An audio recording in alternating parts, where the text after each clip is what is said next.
यह कहानी है एक ऐसे राजपूत की जिसने अपने सम्मान और मर्यादा के लिए त्याग दिया अपना राज सिंहासन। सन था 1407। मारवाड़ रियासत अर्थात वर्तमान जोधपुर के शासक राव चुंडा राठौड़ ने अपनी पुत्री राजकुमारी हंसा बाईसा का विवाह मेवाड़ के राजकुमार राणा चुंडा से करने का प्रस्ताव भेजा।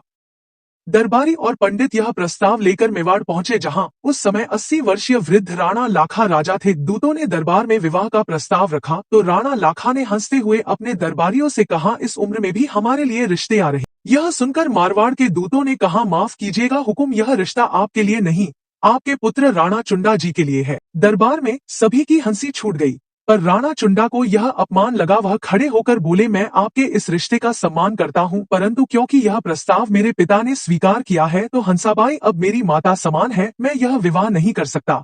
आप चाहे तो मेरे पिता के साथ यह रिश्ता तय कर सकते हैं।